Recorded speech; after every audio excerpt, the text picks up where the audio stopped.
आज कामदा एकादशीच्या शुभ मुहूर्तावर ज्योतिबा डोंगरावर भाविक येण्यास प्रारंभ झाला आहे.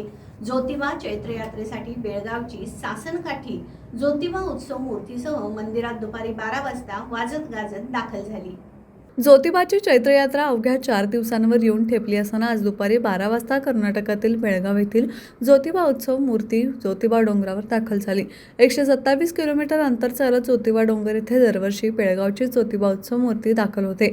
3 दिवस ज्योतिबा डोंगरावर यांचे वास्तव्य असते. बेळगावहून 4 दिवसांपूर्वी बेलगाडीतून निघालेली ज्योतिबा उत्सव मूर्ती आज दुपारी 12 वाजता ज्योतिबा डोंगरावर दाखल झाली. सोबत पारंपरिक वाद्य बरोबर अब्दागिरी, पताका, ढोलताशा, मशाल, भगव्या पताका अशा लवाजम्यासह बेळगावची ज्योतिबा उत्सव मूर्ती मंदिरात दाखल झाली. यावेळी महिलांनी उत्सव मूर्तीचे औक्षण केले. मंदिरात गावकऱ्यांनी उत्सव मूर्तीचे स्वागत केले. मंदिरात केदारलिंग देवस्थान समितीचे प्रभारी धैर्यशील तिवले यांच्या उपस्थितीत सासनकाठीचे स्वागत झाले.